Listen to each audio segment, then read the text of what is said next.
Hola, estimados maestros. Hoy hablaremos de un tema muy importante, la metacognición.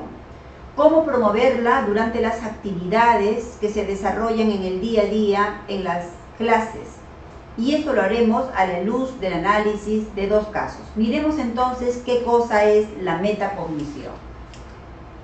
La metacognición viene a ser la toma de conciencia o de conocimiento respecto a nuestros propios conocimientos, es decir, a cómo nosotros estamos aprendiendo.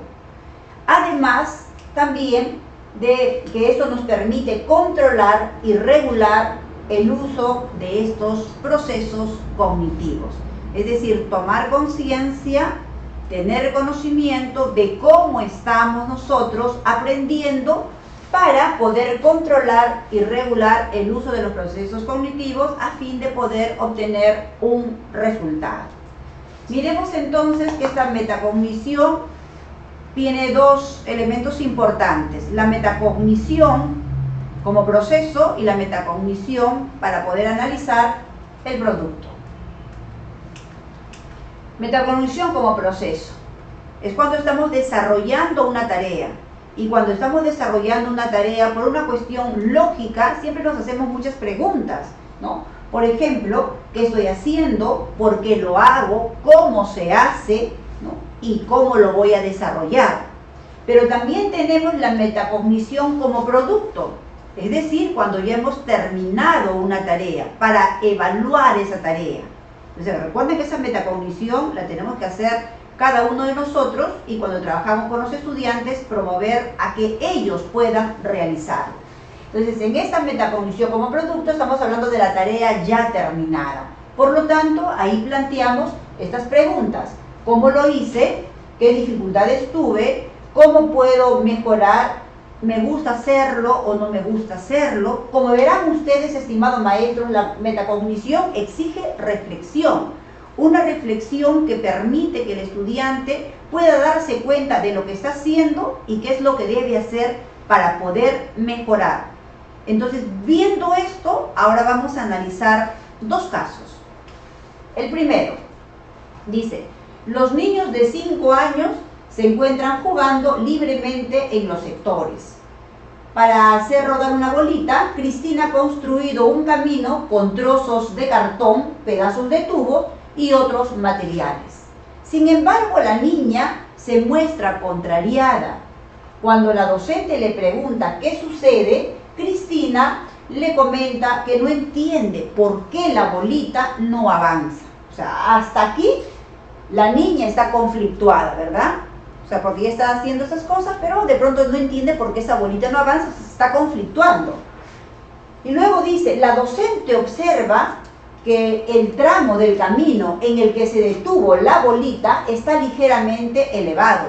Entonces le pregunta a la niña: ¿dónde se ha detenido la bolita? ¿Cómo es esa parte del camino? ¿Y cómo es la parte anterior? Entonces, ¿qué tendrías que hacer para que la bolita continúe rodando por el camino? Frente a estas preguntas, la niña obviamente tendrá respuesta, y esta respuesta le permitirá reflexionar y le permitirá actuar. Miren lo que dice acá: luego Cristina, a la luz de esas preguntas que le ha planteado la maestra, ensaya distintas acciones para que la bolita continúe rodando y finalmente lo logra. Tras ello, la docente le dice, ¿no? Muy bien, cuéntame, ¿cómo hiciste para que la bolita ruede?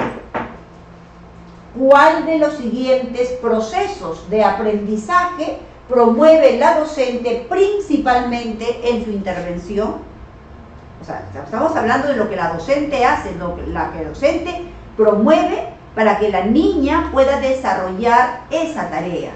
Como vemos, estamos hablando de esa metacognición de proceso, porque la niña se detiene, pregunta para poder generar obviamente reflexión. La maestra la apoya para que la niña, a partir de esa reflexión, de ese proceso, pueda llegar a autorregular su aprendizaje y por lo tanto solucionar, entre comillas, el problema que tenía.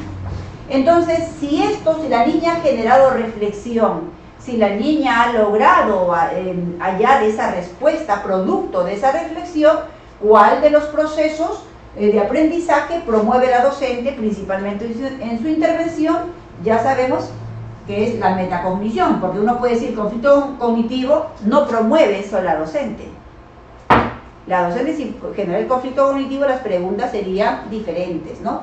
Dice, activación de saberes previos, no. Lo que está generando a través de esas preguntas, ¿no? De qué pasó, cómo lo puede resolver, está generando la metacognición. Para que la niña se dé cuenta, para que Cristina se dé cuenta de qué es lo que tiene y qué es lo que le falta hacer para poder hallar una respuesta. Miremos otro caso. Dice, luego de realizar diversas actividades relacionadas con la respiración, una estudiante comenta, no sabía que hay varios tipos de respiración. Ahora me doy cuenta de que mi respiración es incompleta. Para que ella se dé cuenta es porque ella ha hecho un proceso de reflexión, ¿verdad? De cómo está, de qué es lo que sabía, cómo está aprendiendo y ahora de qué se da cuenta. Dice, me ha parecido muy interesante, pero aún me quedan algunas dudas sobre el tema, así que seguiré investigando. Dice, ¿cuál es el proceso cognitivo que se evidencia principalmente en el comentario del estudiante? ¿Qué cosa dice el estudiante? Que no sabía que había varios tipos de respiración y que ahora se da cuenta de que su respiración es incompleta. Obviamente, ¿producto de qué? ¿Producto de qué? Producto de la reflexión, producto de la investigación, ¿no? Y vaya, obviamente también acá dice que todavía le falta y tiene algunas dudas y que va a seguir investigando. Por lo tanto, ¿cuál es ese proceso cognitivo que se evidencia en este comentario de la estudiante? Viene a ser la metacognición. ¿Por qué no es un conflicto cognitivo? Porque el conflicto cognitivo no tiene respuesta. O sea, todavía está en un proceso que no tiene respuesta. ¿Por qué no puede ser una transferencia? Porque se hace transferencia cuando ya algo está aprendido y lo puedo transferir o demostrar en otros contextos. Entonces, en ese sentido, la respuesta viene a ser la metacognición.